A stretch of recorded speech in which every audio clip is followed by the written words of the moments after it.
Pensamiento del día martes 20 de agosto. Escuchar.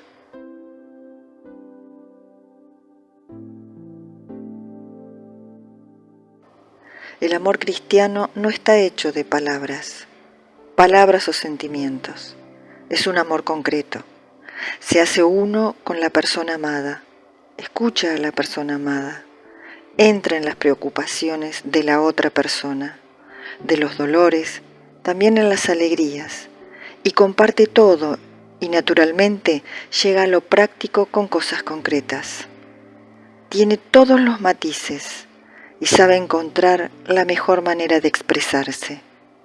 El amor es atento porque olvida el propio interés. El amor es solícito porque apenas advierte en el otro una necesidad, hace de todo para satisfacerla. El amor es esencial porque sabe acercarse al prójimo, aunque más no sea, con una actitud de escucha, de servicio, de disponibilidad. Chiara Lubich, Fragmentos.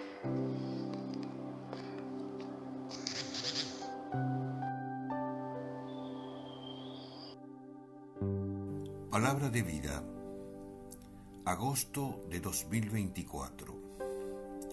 Señor, qué bueno es que estemos aquí.